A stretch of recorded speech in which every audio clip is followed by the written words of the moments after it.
My name is Christine, and I'm a 41-year-old housewife. I met my husband Mark at work, and we got married. After 5 years of marriage, we had our son Jake, who is now 5 years old. At this age, he's so cute, and I would love to spend all day with him if I could.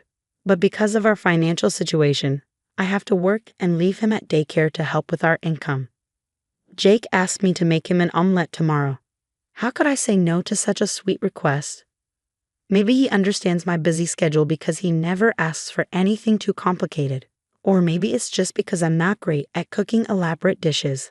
I find making omelettes tricky, but I'm probably just making excuses for myself.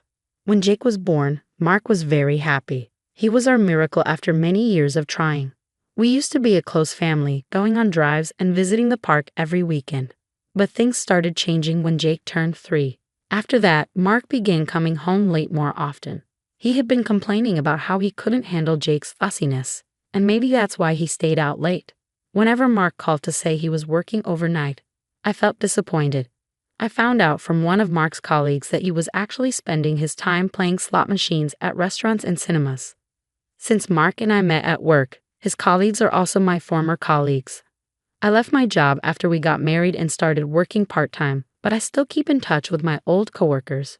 Mark knows this, so I don't understand why he thinks I wouldn't find out about his actions. It bothers me, but I'd rather have Mark come home late than deal with him being frustrated with Jake's fussiness. I never said anything because I didn't want to cause more trouble.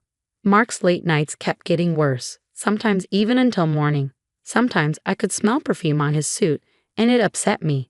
I feel angry at times, but Mark was a decent father when Jake wasn't being fussy, so I tried to ignore his behavior. 2 years have passed, and Jake is now a cheeky and energetic 5-year-old. I'm amazed by how much he's grown, but I'm fed up with Mark's bad attitude. One day, Jake spilled some tea, and Mark got angry. "What's wrong with you? You're 5 now and still can't hold a cup properly," Mark yelled. It's hard to handle situations like this when Mark reacts so harshly. Mark often yells, "I'm busy, don't bother me," and refuses to play with Jake. When I ask about dinner, he says, "I don't need dinner," and complains about the chaotic environment. He even says he doesn't want to eat the food I cook and decides to eat out instead. Mark gets angry over everything I say. I suggested we go somewhere on his next day off, but he snapped, "I'm tired from work.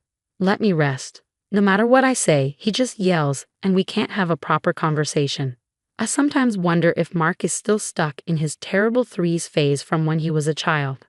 I once asked him why he's always so angry, and he snapped that it's because I'm useless and that I'm passing that trait onto Jake. He even said Jake should be more like him and less like me.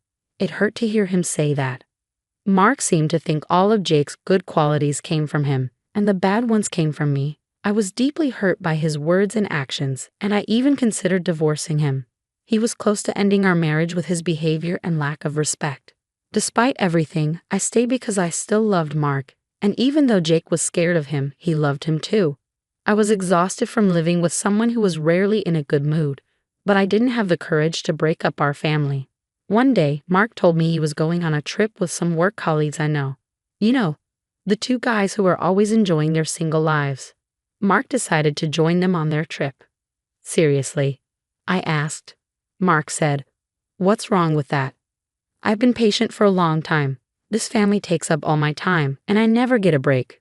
Plus, you spend all the money I earn on useless luxuries. I have the right to relax once in a while." I tried to explain, "I'm not spending money on luxuries. We live frugally because you only give me the bare minimum.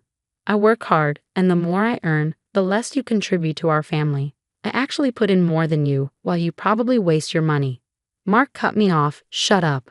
I'm going away 4 weeks from tomorrow, whether you like it or not. And don't complain." I was shocked that he was leaving so soon. Before I could respond, I heard Jake calling out, "Mommy." He had woken up from his nap. I hurried to him and said, "I'm sorry, Jake. Did I wake you up? Let's go back to your room so I can stay with you." But as soon as I touched him, I realized something was wrong. "Jake, you're so hot," I said. "Mommy, my head hurts," he replied. His eyes rolled back and he collapsed. Panicked, I called an ambulance. I expected Mark to come with us, but he refused. I wanted to argue, but there was no time. I had no choice but to go to the hospital alone with Jake. Luckily, the test showed that Jake wasn't seriously ill, but he was admitted to the hospital for more tests just to be sure. I called Mark to update him and asked him to bring a change of clothes for the hospital stay. Mark sounded extremely annoyed and responded, "Are you joking? I can't make it.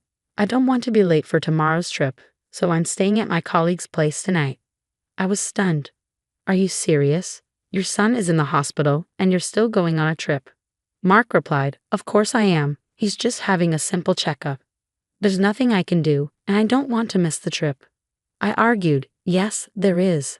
I asked you two for advice." But before I could say more, Mark hung up on me. I tried calling him back, but it went straight to voicemail. My anger grew, and I felt helpless. Since I didn't have his colleague's number, I called my parents for help. I was furious that Mark abandoned Jake in the hospital. This was a serious issue, and I felt like the next mistake would be the final straw.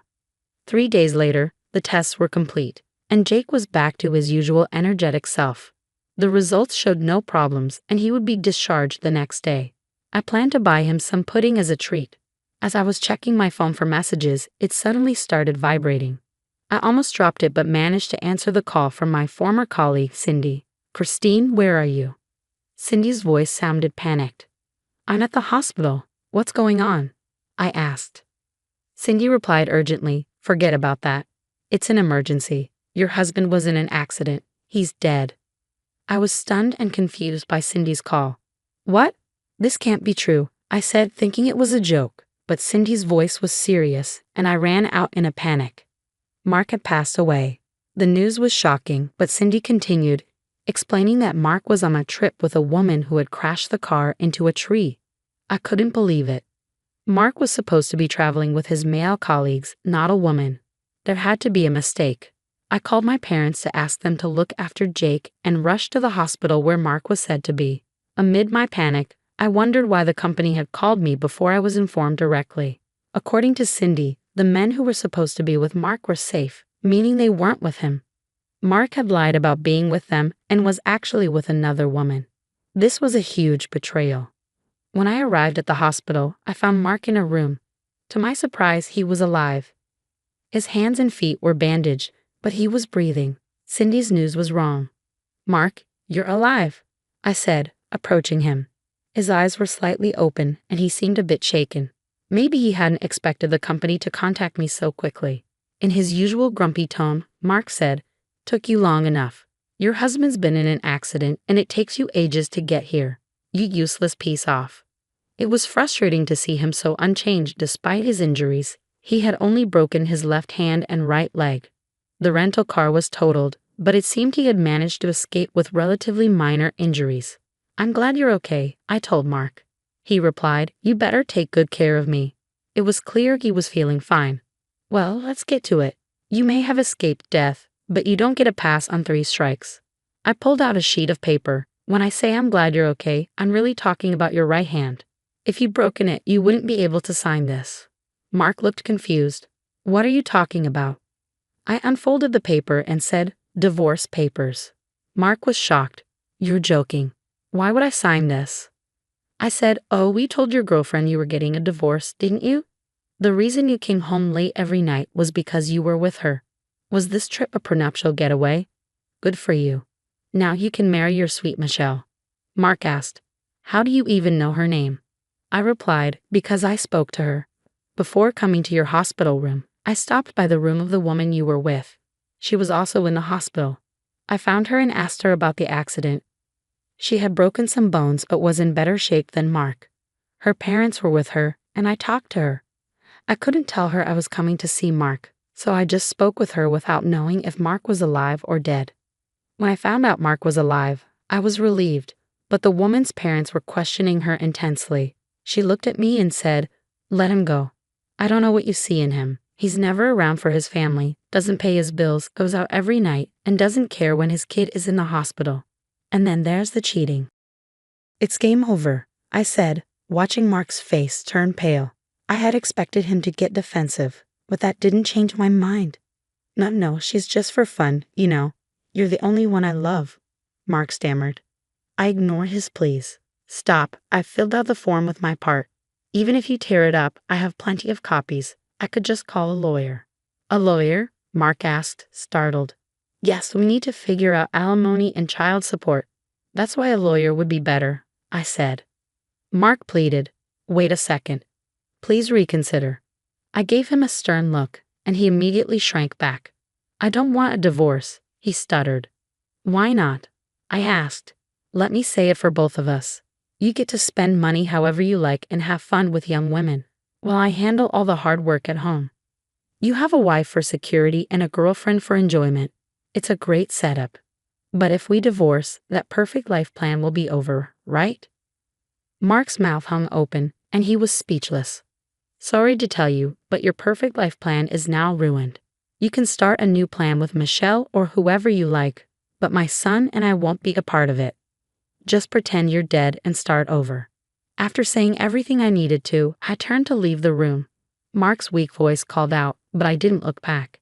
In the following days, I hired a lawyer and began the divorce process. This included discussions with Michelle, who had been discharged from a hospital. Mark tried to say he had no intention of divorcing me, but it was too late. Michelle was furious when I brought up alimony payments. They had a huge fight, with Michelle shouting, "You've ruined my life. I don't care about a woman who goes after married men. You're the one who made a pass at me." Mark defended himself. Shut up, I never did that. I just wanted them to hurry up and sign the papers. I watched them argue in silence. Despite Mark's resistance, the evidence was clear, and our divorce was finalized. I got almost all the alimony I wanted, and child support was to be paid in one lump sum. After everything was settled, my lawyer and I left the room, but Mark and Michelle were still fighting. I wondered what would happen to their relationship, but quickly realized I didn't care. Before leaving, I told them, I hope you have a lovely life together. It might have been petty, but I hoped Jake wouldn't pick up on my pettiness. Despite everything that had happened, Jake and I settled into a peaceful life. Without Mark's mood swings, Jake became surprisingly cheerful. I regretted not getting a divorce sooner. Mark's behavior must have caused my son a lot of pain. I wondered why I had stayed with such a terrible husband. Living just with Jake, I realized we were perfectly fine without Mark. Every day was a joy. Although Mark is Jake's father, and if he wants to see him, I would let him. I asked Jake, "Do you want to see Daddy?" He replied, "No, why?" After the divorce was finalized, I emailed Mark to confirm that the alimony and child support payments had been made. He responded immediately with the subject line, "Help." I opened Mark's email, and it was almost laughable. He explained that my former colleague had shared the story of his cheating with the entire company. As a result, Mark was stressed and made mistakes at work, leading him to lose his job. He wrote, "My parents have cut me off, and I have nowhere to go.